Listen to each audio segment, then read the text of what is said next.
Good evening champions, welcome to Get Zone. Myself Ayandrai, is Arvind Babu. நாம் இன்னைக்கு IPL என்ன பார்க்க போறோம்னா solid liquid state weldingல இருந்து அதாவது 3 வெல்டிங் இருக்கு. அது வந்து ஒவ்வொரு கான்செப்ட் வந்து எக்ஸ்பிளைன் பண்ண போறேன். என்னென்ன இருக்குன்னா soldering இருக்கு, brazing இருக்கு, France welding இருக்கு. இது வந்து ஒவ்வொன்றுக்கும் எப்படி டிஃபரன்ஸ் பண்ணி வேறுபடுது அப்படின்னு சொல்லிட்டு அரவிந்த் பாபு நமக்கு சொல்ல போறாரு. ஃபர்ஸ்ட் வந்து இது வந்து soldering, brazing, bronze welding இது வந்து எதுனா solid liquid stateல இருக்கு. இது வந்து heterogeneous welding இது.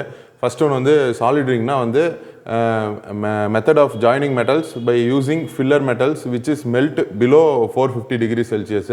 இது வந்து method of joining metals by using filler material which melts above இது ரெண்டுமே இது வந்து below 450 degrees Celsius, இது வந்து above 450 degrees Celsius. இந்த bronzeல வந்து filler material melting point below base metal but above 450 degrees Celsius வரும். அதாவது soldering, brazing and France welding மூணுமே வந்து solid liquid state welding சொல்றாங்க. அதாவது heterogeneous welding னு சொல்றாங்க. இதுல வந்து மூணுமே வந்து filler material வந்து soldering ல யூஸ் பண்றாங்க. இதோட டெம்பரேச்சர் வந்து below 450 degrees Celsius இருந்துச்சுனா soldering யூஸ் பண்றாங்க. அதே வந்து filler material யூஸ் பண்றாங்க. ஆனா டெம்பரேச்சர் வந்து 450 degrees Celsius க்கு above இருந்துச்சுனா அது வந்து brazing வந்து யூஸ் பண்றாங்க. France welding என்ன பண்றாங்கன்னா filler material யூஸ் பண்றாங்க. அந்த melting point வந்து below the base metal but above 450 degrees Celsius இருக்கு அப்படினு சொல்றாங்க. இதுவும் வந்து above தான். ஆனா வந்து base metal-ஓட டெம்பரேச்சர் வந்து below இருக்கும். மத்த வெல்டிங் நம்ம எல்லாமே பார்த்திருப்போம் வந்து base metal-ஓட டெம்பரேச்சர் அதிகமா இருக்குன்னு சொல்லி பார்த்திருப்போம். அந்த France welding-ல மட்டும் base welding-ஓட டெம்பரேச்சர் கம்மியா இருக்கு. ஆனா above 450 degrees Celsius இருக்கு அப்படினு சொல்லிருக்காரு. அடுத்து வந்து filler metal is called solder. It's alloy of tin and lead. இதுல வந்து filler metal is called splitter. It's alloy of copper and zinc. இதுல filler metal வந்து bronze filler rod or alloy of copper and zinc. அதாவது soldering-ல வந்து filler metal வந்து நம்ம எப்படி சொல்றோம் அப்படினு சொல்லி பார்த்தோம்னா சால்டர் அப்படின்னு சொல்றோம். இதனோட இது அலாய் வந்து எப்படி இருக்குன்னா alloy of tin and lead காம்பினேஷன்ல வந்து சால்டர் வந்து இருக்கும் அப்படின்னு சொல்றாங்க. அதே பிரேசிங்ல யூஸ் பண்ற ஃபில்லர் மெட்டல் வந்து நம்ம ஸ்பெல்டர் அப்படின்னு சொல்றோம். இது வந்து alloy of copper and zinc அப்படின்னு சொல்றோம். அது பிரான்ஸ் வெல்டிங்ல யூஸ் பண்ற பில்லர் மெட்டல் வந்து பிரான்ஸ் பில்லர் ஆட் அப்படின்னு சொல்றோம். இது வந்து எப்படி இருக்குன்னா alloy of copper and zinc காம்பினேஷன்ல வந்து இருக்கு அப்படின்னு சொல்றாங்க.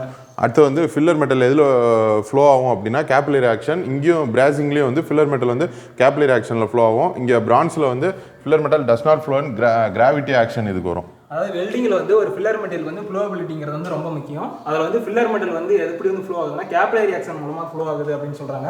அதே வந்து பிரேசிங்லேயும் வந்து கேபிலரி ஆக்ஷன் மூலமாக தான் இது ஃப்ளோ ஆகுது. அதே வந்து ஃப்ரான்ஸ் வெல்டிங்கில் வந்து ஃபில்லர் மெட்டல் வந்து எப்படின்னா does not flow the gravity action அப்படின்னு சொல்கிறாங்க. கிராவிட்டி ஆக்ஷன் மூலமாக ஃப்ளோ ஆகாது அப்படின்னு சொல்கிறாங்க.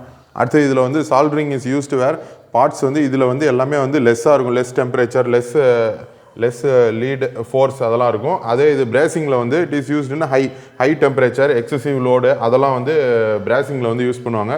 பிரான்ஸில் வந்து bronze welded parts possess for high tensile ஸ்ட்ரென்த்தும் அண்ட் டக்டிலிட்டி அதுக்கு யூஸ் பண்ணுவாங்க. அதாவது நம்ம சால்டரிங்னாவே வந்து 450 டிகிரி செல்சியஸ் ஃப்ளோ தான் இருக்கும் அப்படின்னு சொல்லியிருக்கோம். அப்படி பார்க்கும்போது சால்டரிங் வந்து less temperature and less lead force வந்து இருக்கும் அப்படின்னு சொல்கிறாங்க.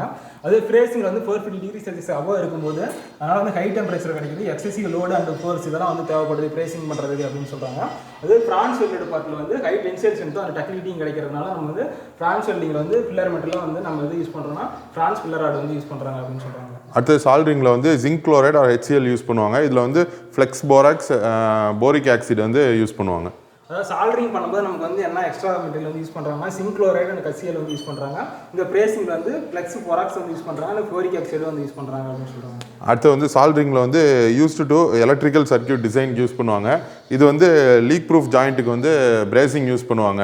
அதே பிரான்ஸ் வெல்டிங் வந்து joint cutting tools, tip to shank அதுக்கெல்லாம் யூஸ் பண்ணுவாங்க. அடுத்த அப்ளிகேஷன் வந்து என்னன்னு சொல்லி பார்த்தோம்னா சால்டரிங்கில் வந்து எங்கே வந்து யூஸ் ஆகுது அப்படின்னு சொல்லி பார்த்தோம்னா எலக்ட்ரிக்கல் சர்க்யூட் டிசைன்லாம் யூஸ் பண்ணுறது வந்து நம்ம சால்டரிங் தான் யூஸ் பண்ணுறோம். ஏன்னா வந்து டெம்பரேச்சர் வந்து ஃப்ளோவாக இருக்குது, எக்ஸ்ட்ரா வந்து ஃபில்லர் மெட்டீரியல் யூஸ் பண்ணுறதுனால சர்க்யூட் டிசைன் வந்து சால்டரிங் வந்து யூஸ் பண்ணுறாங்க.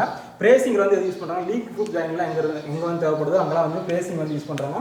கட்டிங் டூல் டிப் வந்து ஷேங்க் கூட வந்து கட்டிங் டூல் டிப் வந்து கனெக்ட் பண்ணணும் அப்படின்னு சொல்லி பார்த்தோம்னா வந்து ஃப்ரான்ஸ் வெல்டிங் வந்து யூஸ் பண்ணுறாங்க. ஏன்னா வந்து அங்கே ஹை ஸ்ட்ரென்த் அதெல்லாம் தேவைப்படுறதுனால வந்து இந்த ஃப்ரான்ஸ் வெல்டிங் வந்து யூஸ் பண்ணுறாங்க. நம்ம வந்து நீங்கள் வந்து என்ன சொல்லி பார்த்தோம்னா சாலிட் லிக்விட் ஸ்டேட் வெல்டிங் வந்து soldering, brazing and bronze welding வந்து மூணுக்கு வந்து டிஃப்ரென்ஸ் வந்து அரவிந்த் பாபு மூலமாக தெரிஞ்சிட்டோம். Okay, thank you champions.